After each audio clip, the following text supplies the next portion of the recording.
Hey, what's up, guys? We are in Fall River, Massachusetts. Today's video, we're going inside the Lizzie Borden house. Oh, let's get started.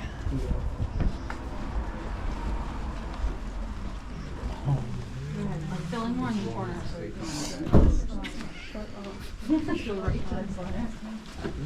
Right to the corner. Oh, yeah, okay. Hello. Welcome to the Lizzie Borden House Bed and Breakfast and Museum. My name is Liza. I'll be your tour guide. So we are traveling back to August 4th, 1892. Double murder in this house. You have Mr. Andrew Borden. He was age 69, and the second victim is his second wife, Abby. She is 64. Now they live here with Andrew's old spinster daughters. Emma's 41 at the time, and Lizzie's 32. Two other characters you need to know.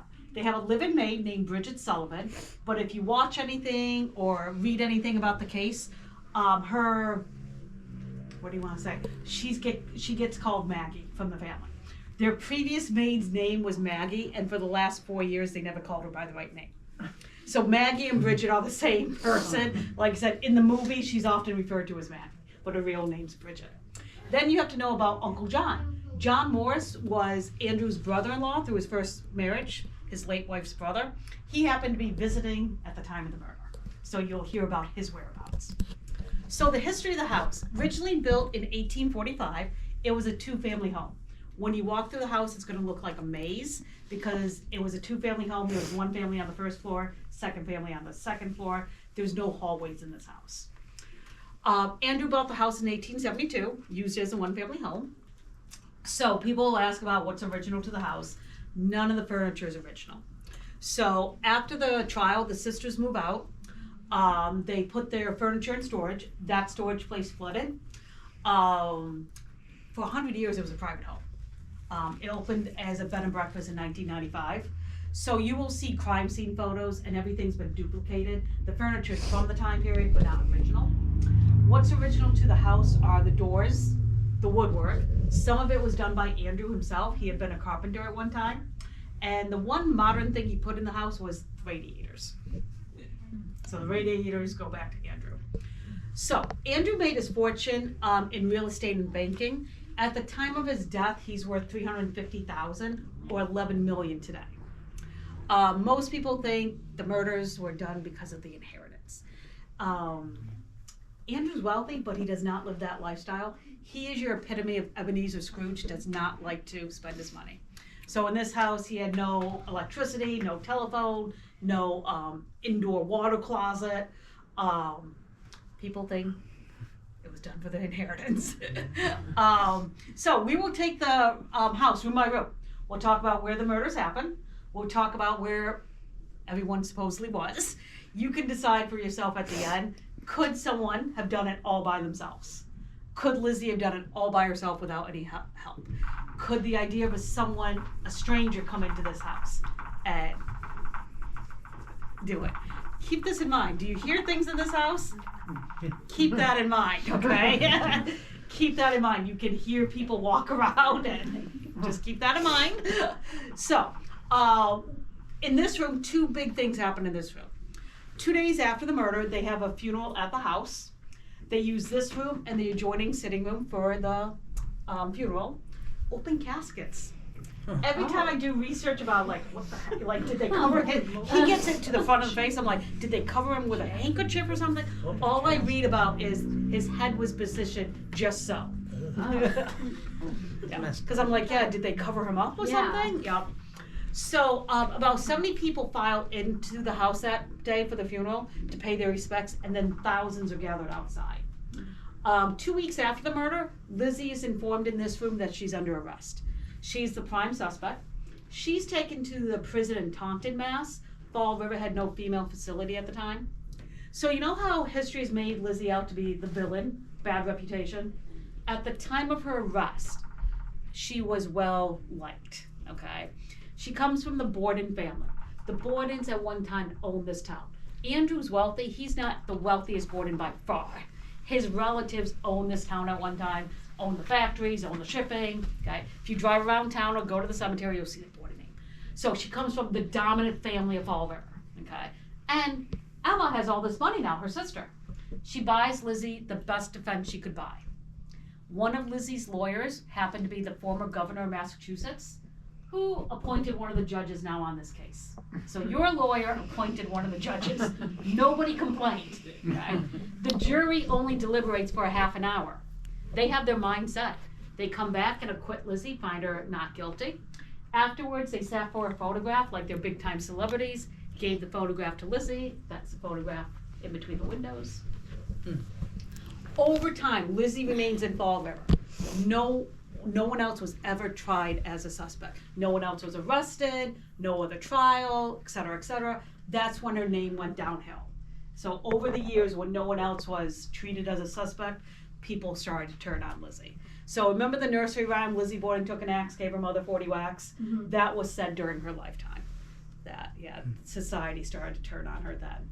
I think if someone else was actually like at least arrested, her reputation might have been different, but no one else was ever arrested for the crime. So, any questions so far?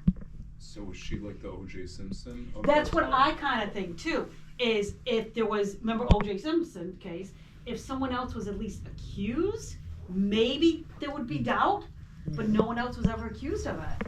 So then they're like, well, the police didn't find anyone else, or, at least question anyone else. So that's when, society turned on her. My personal thought is if someone at least was accused of it, even if they were found innocent, I think her reputation would have been at least a little different. There would have been more doubt in her case, over history. Yeah. But I think we do that with a lot of suspects. When there's no one else accused, then we turn on that person. Yeah. What was the case in Florida? The woman was accused of killing her daughter.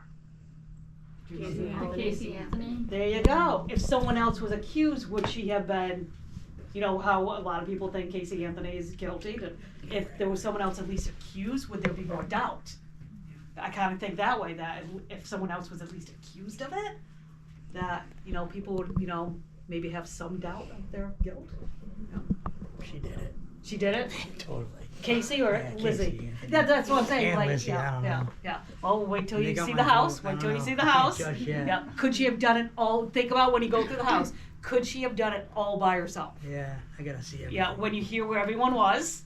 Okay. Yeah. Any questions yet? You said you had the furniture is not part Not of it, original. but the woodworking and the wallpaper, or Not the wallpaper. Not the wallpaper. So, for 100 years it was a private home. Last summer I did have someone come on a tour, and he grew up in the house before it was a bed and breakfast. And he said the rooms are accurate, meaning the layout is accurate. The only difference is the third floor. It has more guest rooms now in the attic for the bed and breakfast. And he said the decor is different. The wallpaper, carpeting's different, but the layout of the rooms are the same. Except there's a window in the kitchen that used to be a door. They had a business connected to the house, and so that door went into the business. But he goes, the rooms have not changed, just like the decor has changed, But the layout, the doors are still in the same place, You'll see bathrooms. They at one time were not bathrooms; they were something else. But the room, like upstairs, is a bathroom. It used to be a sewing room. No, today's a bath. Yeah. He goes, the layout, except the attic, that they added more bedrooms for the bed and breakfast. So, ready to head to the dining room? Yeah. Okay, going out here, hooking a left. Ignore Andrew for the moment. You'll see him. Sorry. Yep. And then go to your left. Oh, okay. Wait, in this door? Yep, right to the left. Go ahead.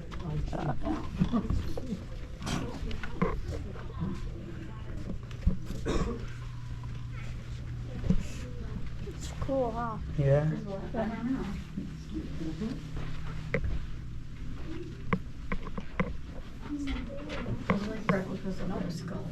If you want to have a seat around the dining room table, feel free.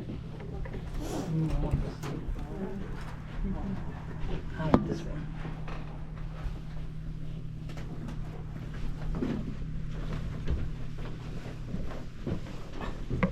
Yeah. What's that? What's that, medicine? I'm curious about the paintings. Where there are these replicas of what was here? No, or no, not? we That's something really that- don't know Okay. what was here. In the sitting room, we know what was there because there's a crime scene photo. Okay. So they kind of duplicated what was there. Yeah, dining room, we're not sure, you know, what exactly was hanging in the dining room. So, the dining room. 3 important things in the dining room that we have to talk about. Breakfast that morning, we have to talk about what happened at breakfast that morning. We have to talk about, this is one of Lizzie's alibi rooms. She says she's in this room during one of the murders. And this is where one of the autopsies took place. So, breakfast that morning. You have Abby, Andrew, and Uncle John having breakfast that morning. So where are the sisters? Well, Emma is out of town. She's been visiting friends in Fairhaven, which is about 30 miles away, for 2 weeks. Now, I'm not one of the people who believes in Emma's guilt, but I'll tell you the 2 rumors about Emma, about her involvement. Some say, as the older sister, she's the mastermind behind the whole murder. And she left the dirty work to other people, got out of town. What people point to is Emma never left the house. She never went anywhere. Why all of a sudden she gone for 2 weeks visiting friends? Then there's a rumor that she dressed up as a man, came back and did the murders herself, and got back to Fairhaven in time to be contacted by the police. I just can't wrap my head around it, okay? But definitely not here at breakfast. So where's Lizzie? Lizzie's home, but she often snubs her family. Now, she does not sugarcoat her hatred for her stepmother one bit. She totally admits this to the police on the witness stand. Abby has been her stepmother for most of her life, since the age of 4. She never knew her real mother. So since the age of 4, Abby's been her stepmother. A couple years before the murder, well, 5 years, I guess, 5 years before the murder, there's a huge falling out in the family. Andrew owned real estate. He gave a piece of property to his wife, Abby. Her family's having a difficult time. It was a way to let them live rent-free. Lizzie and Emma took offense to this. Hey, Dad, you're giving away our inheritance, where's ours? This is when Lizzie stopped calling Abby her mom, starts referring to her as Mrs. Borden, and some other choice names, and refused to eat meals with her. So Lizzie typically ate meals by herself in the kitchen. So, you have the parents and Uncle John having breakfast that morning. Everything was normal except for the mutton.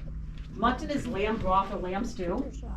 It's been sitting out in the August heat for several days without refrigeration. Andrew's cheap.